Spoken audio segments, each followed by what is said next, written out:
Sa video na ito, ipapakita ko sa inyo ang mga idea kung paano magtanim ng upland kangkong gamit ang container or lumang galon. Ang idea na ito ay nagmula pa sa ibang bansa, kaya malaking bagay na matutunan natin ito upang makakuha tayo ng idea.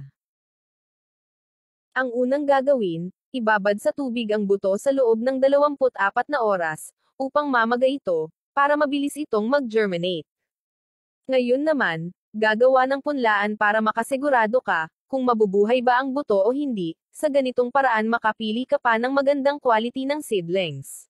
Ang paglagay ng egg tray sa ibabaw ng lupa, optional lang ito. Ang purpose nito para mabilis mahiwalay ang seedlings kapag nilipat mo ito. Pantay-pantay ang lupa sa ibabaw ng tray. Pagkatapos ng 24 na oras, namaga na ang buto at pwede na ito ipunla. Sa bawat butas ng tray, laliman mo ito ng 1 cm, at lagyan mo ito ng 2 hanggang 3 buto. Kung mamatay man yung ibang buto, at least may reserba pa. Pagkatapos, tabunan ang buto, at diligan mo ito para manatili ang moisture nito, upang mapabilis ang pag-germinate ng buto. Ang buto ng kangkong, madalas ito mabibili sa Lazada at Shopee. Ang pangalan ng buto, Chinese Upland Kangkong Seeds. Ngayon naman, habang naghihintay sa pagtubo ng seedlings, dahan-dahan na gagawin ang pagtaniman ng kangkong.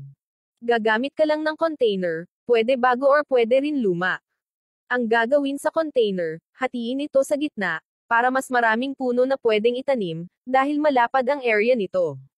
Kailangan nyo lang, lagyan ng butas-butas sa likod nito, upang makadrain ang tubig tuwing kayo ay nagdidilig.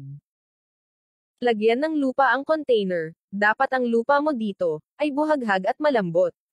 Kung wala kayong lupa, pwede naman kayo makabili sa garden shop, Lazada at Shopee.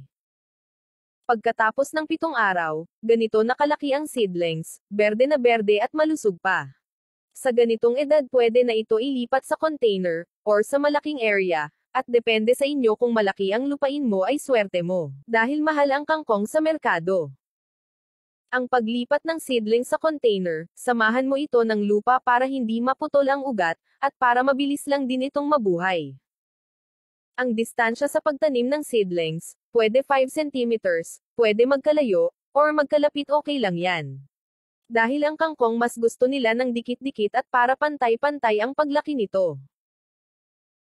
Ang paglagay ng eggshell, sa pananim na tulad nito, nakakatulong ito sa pagpatibay ng ugat at puno. Dahil ang eggshell, tumutulong ito sa pagbaba ng acidity ng lupa, pero kung walang eggshell okay lang yan. Pagkatapos magtanim, kailangan mo itong diligan agad, upang mapabilis ang pagbuhay ng seedlings, at tuloy-tuloy ang pagsigla nito. Dahil upland kangkong ito, ang pagdilig nito, pwede ninyo gawin kada 3 hanggang 4 na araw, at hindi pwede nakababad sa tubig ito. Pagkatapos, ilagay ito sa lugar na madaling masikate ng araw, upang gumaganda ang pagtubo ng kangkong mo. Sa ganitong paraan mas maraming customer ang bibili sa kangkong mo, dahil hindi ito ordinaryong kangkong na kahit saan lang makikita o tinatanim. Dapat ang kangkong, inalagaan at tinatanim, dahil pagkain ito ng mga tao dapat malinis ang kangkong mo. Pagkatapos ng 17 araw, ganito nakalaki at healthy na ito, may isang dangkal na ang haba nito. Ang pagtatanim ng gulay, sa bakuran ng inyong bahay, malaking tulong ito para makatipid tuwing bumibili ka ng gulay. Pagkatapos ng 25 araw, ganito ang hitsura at malaki na ito, berde na berde at malusog pa, at may 2 dangkal na ito, sa ganitong edad pwede na ito ma-harvest. Ang pag-harvest nito kailangan mo lang putulin, at ang putol na puno nito ay tutubo pa ulit, kaya pagkatapos ng 7 hanggang 10 araw mag-harvest ka ulit. Ganyan ang buhay ng kangkong, panay harvest ka lang.